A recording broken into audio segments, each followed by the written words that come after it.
How to change Instagram currency. Hi everyone, this is Kate and I'm back with another video. So without any further ado, let's get started. First of all, open up your Instagram application and make sure that you're logged in with your account.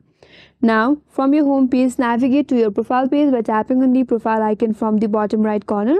After you get to your profile page, again tap on the three-line icon from the top right corner.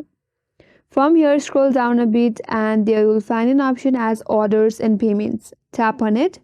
So first of all, you have to add a payment method to change the currency. So tap on payment methods. Then tap on add payment method. Now you have to choose a payment method that you would like to add.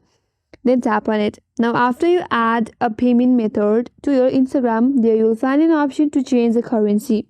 So from there, choose the currency that you would like to change, and that is the way to change the Instagram currency. And that's all for today's video. Hope this video helps you, and if you are new to our channel, make sure to subscribe, like, comment and hit that notification bell icon. Thanks for watching and I will see you on next video.